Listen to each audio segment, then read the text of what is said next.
Mənim atam çox mənsin əziyyətlər çəkir. Hər işdə mənə kömək olur. Atasız olmaq çox bir şey, pis şeydir. Heç kimə hizmət eləmir.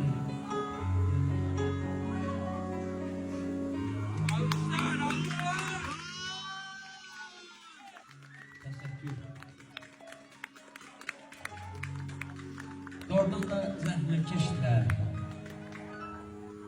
Bir sözümdür var. Mən bugün 18 yaşında doğdum. Anama da çox sağlığınayım ki, mən doğruyu görürüm.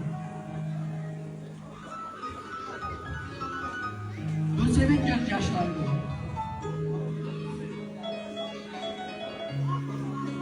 Bəndənin bir sözü var, deyir, əgər şəhid olsam, deyir, vətən sağ olsun.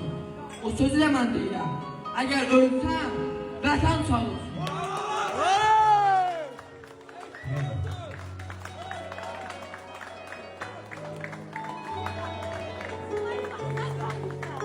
Yaşasın.